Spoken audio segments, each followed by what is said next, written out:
Thank you very much. Honorable Ndlela, you will be the last. Please manage time. No problem. Brainwave.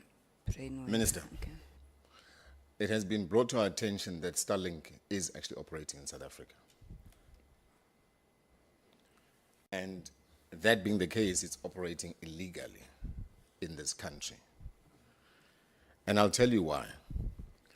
There's an organization, a company called ICASASEPUSH. I don't know if you're aware of a company called ICASASEPUSH. That company, the landing page states the following.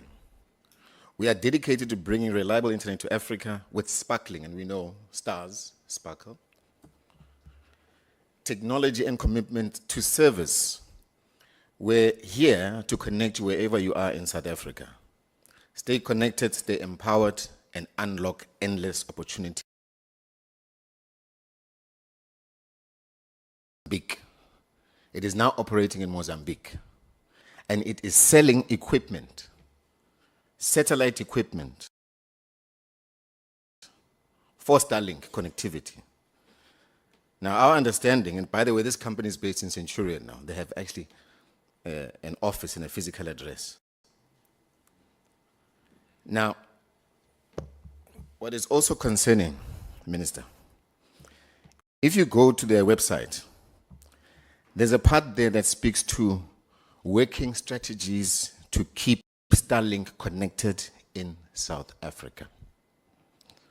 It says, despite Starlink not being officially licensed in South Africa, many users remain successfully connected through a combination of proven workarounds and reliable subscription plans. And it then goes on to say, based on our testing and feedback from the community and the strategies below, please find currently the most effective ways to keep your Starlink kit online and functioning without interruption. Now, Minister, this is happening right under your nose. We are busy talking grounds for Starlink.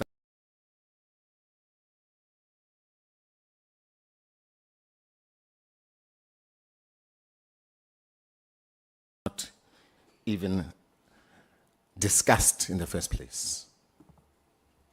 The other point, Minister, that I want to raise is that, this reminds me, especially if you look at the comments that were made by the owner of Starlink, where he said he will switch off Starlink, this was for Ukraine, and it will end all the fronts of communication for the army.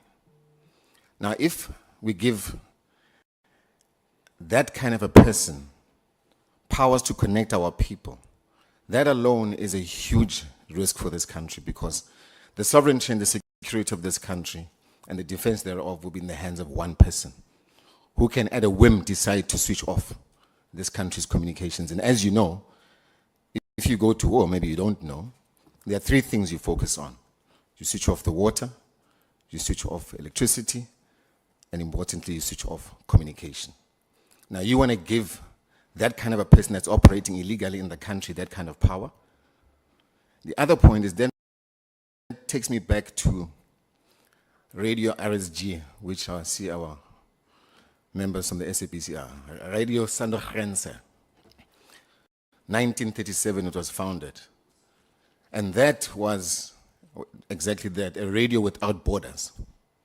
And was used by the apartheid government, by the way, to communicate. By the way, that radio station is the only radio station in the country where you can actually connect anywhere without any interruption of frequency.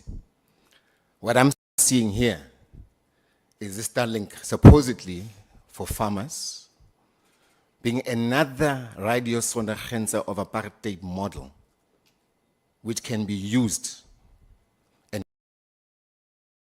to achieve certain agendas. As you know, we have issues of racism and the issues of farmers that have been raised in this country.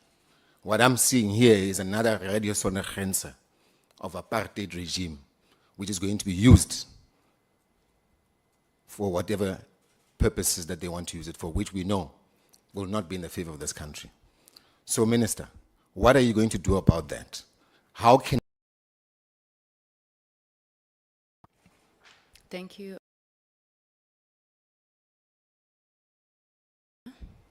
Honorable Vilakazi, ngiyacela tu. I will give you, I don't want to shut down anybody, but please help us. You know, I have to make an intervention before you and Honorable Mkhaga speak, so please help us. I know that, Chair.